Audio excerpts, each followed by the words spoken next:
안녕하세요. 가볍게 책 한 권 채널이에요. 얼마 전 우연히 중고서점에서 이효성님의 낙엽을 태우면서 라는 제목의 수필집을 발견했습니다. 오래전 고등학교 국어 시간에 이 수필을 배웠고 또 읽었던 기억이 떠올랐습니다. 그래서 반가운 마음에 이 책을 구입해 왔는데요.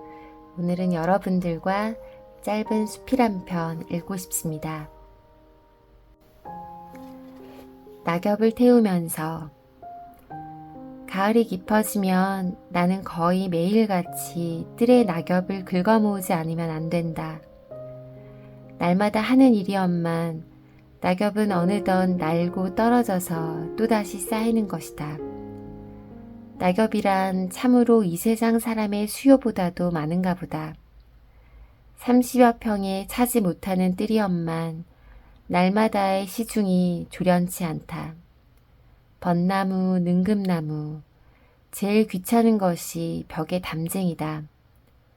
담쟁이란 여름 한철 벽을 온통 둘러싸고 지붕과 연돌에 붉은 빛만 남기고 집안을 통째로 초록의 세상으로 변해줄 때가 아름다운 것이지. 잎을 다 떨어뜨리고 앙상하게 드러난 벽에 메마른 줄기를 그물같이 둘렀을 때쯤에는 벌써 다시 지릅더 볼값조차 없는 것이다. 귀치하는 것이 그 낙엽이다. 가령 벚나무 잎같이 신선하게 단풍이 드는 것도 아니오. 처음부터 칙칙한 색으로 물들어 재치 없는 그 넓은 잎이 지름길 위에 떨어져 비라도 맞고 나면 지저분하게 흙 속에 묻혀지는 까닭에 아무래도 날아 떨어지는 족족 그 뒷시중을 해야 된다. 벚나무 아래에 긁어모은 낙엽의 산더미를 모으고 불을 붙이면 속의 것부터 푸슥푸슥 타기 시작해서 가는 연기가 피어오르고 바람이나 없는 날이면 그 연기가 얕게 드리워서 어느덧 뜰 안에 가득히 담겨진다. 낙엽 타는 냄새가 난다. 잘 익은 개암 냄새가 난다. 갈퀴를 손에 들고는 어느 때까지든지 연기 속에 우뚝 서서 타서 흩어지는 낙엽의 산더미를 바라보며 향기로운 냄새를 맡고 있노라면 별안간 맹렬한 생활의 의욕을 느끼게 된다. 연기는 몸에 배서 어느 결엔지 옷자락과 손등에서도 냄새가 나게 된다. 나는 그 냄새를 한없이 사랑하면서 즐거운 생활감에 잠겨서는 새삼스럽게 생활의 제목을 진기한 것으로 머릿속에 떠올린다. 음영과 윤택과 색채가 빈곤해지고 초록이 전혀 그 자취를 감추어버린 꿈을 이룬 헌출한 뜰 복판에 서서 꿈의 껍질인 낙엽을 태우면서 오로지 생활의 상념에 잠기는 것이다. 가난한 벌거숭이의 뜰은 벌써 꿈을 메우기에는 적당하지 않은 탓일까. 화려한 초록의 기억은 참으로 멀리 까마득하게 사라져버렸다. 벌써 추억에 잠기고 감상에 젖어서는 안 된다. 가을이다. 가을은 생활의 시절이다. 나는 화단의 뒷자리를 깊게 파고 다 타버린 낙엽의 재를, 죽어버린 꿈의 시체를 땅속 깊이 파묻고 엄연한 생활의 자세로 돌아서지 않으면 안 된다. 이야기 속의 소년같이 용감해지지 않으면 안 된다. 전에 없이 손수 목욕물을 깃고 혼자 불을 지피게 되는 것도 물론 이런 감격에서부터이다. 호스로 목욕통에 물을 대는 것도 즐겁거니와 고생스럽게 눈물을 흘리면서 조그만 아궁이로 나무를 태우는 것도 기쁘다. 어두컴컴한 부엌에 웅크리고 앉아서 새빨갛게 피어오르는 불꽃을 어린아이의 감동을 가지고 바라본다. 어둠을 배경으로 하고 새빨갛게 타오르는 불은 그 무슨 신성하고 신령스런 물건 같다. 얼굴을 붉게 태우면서 긴장된 자세로 웅크리고 있는 내 꼴은 흡사 그 귀중한 선물을 프로메테우스에게서 막 받았을 때에 그 태고적 원시의 그것과 같을는지 모른다. 새삼스럽게 마음속으로 불의 덕을 찬미하면서 신화 속 영웅에게 감사의 마음을 바친다. 좀 있으면 목욕실에는 자욱하게 김이 오른다.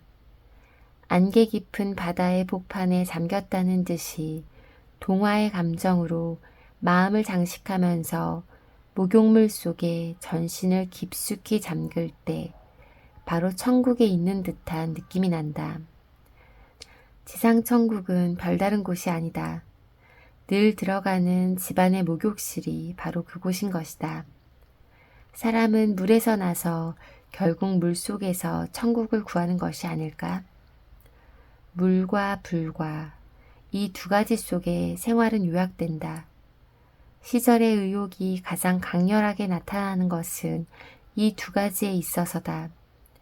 어느 시절이나 다 같은 것이기는 하나 가을부터의 절기가 가장 생활적인 까닭은 무엇보다도 이 두 가지 원소의 즐거운 인상 위에 서기 때문이다. 난로는 새빨갛게 타야 하고 화로의 숯불은 이글이글 피어야 하고 주전자의 물은 펄펄 끓어야 된다. 백화점 아래층에서 커피의 낫을 찧어가지고는 그대로 가방 속에 넣어가지고 전차 속에서 진한 향기를 맡으면서 집으로 돌아온다. 그러는 내 모양을 어린애답다고 생각하면서 그 생각을 또 즐기면서 이것이 생활이다 라고 느끼는 것이다. 그 싸늘한 넓은 방에서 차를 마시면서 그제까지 생각하는 것이 생활의 생각이다. 벌써 쓸모 적어진 침대에는 더운 물통을 여러 개 넣을 궁리를 하고 방구석에는 올겨울에도 또 크리스마스 트리를 세우고 색전등도 장식할 것을 생각하고 눈이 오면 스키를 시작해볼까 하고 계획도 해보곤 한다. 이런 공연한 생각을 할 때만은 근심과 걱정도 어디론지 사라져버린다. 책과 씨름하고 원고지 앞에서 궁싯거리던 그 같은 서재에서 개운한 마음으로 이런 생각이 잠기는 것은 참으로 유쾌한 일이다. 책상 앞에 붙은 채 별일 없으면서도 쉴 새 없이 궁식거리고 생각하고 괴로워하고 하면서 생활의 일이라면 촌음을 아끼고 가령 뜰을 정리하는 것도 소비적이니 비생산적이니 하고 경시하던 것이 도리어 그런 생활적 사사의 창조적, 생산적인 뜻을 발견하게 된 것은 대체 무슨 까닭일까? 시절의 탓일까? 깊어가는 가을이 벌거숭이의 뜰이 한층 산 보람을 느끼게 하는 탓일까? 어떠셨나요? 여름이 다가오며 나무들이 또 많은 거리들이 초록초록으로 물들어가는 이 계절에 우리가 이런 낙엽의 계절을 지나왔구나 하는 생각이 드네요. 오래전에 쓰여진 글이라 문장과 단어가 요즘의 그것과는 다르지만 그 나름의 멋이 느껴져서 저는 좋았습니다. 낙엽 태우는 냄새가 나는 것만 같았고요. 들어주셔서 감사합니다. 향기로운 하루 보내시고 다음 영상에서 뵙겠습니다. 고맙습니다.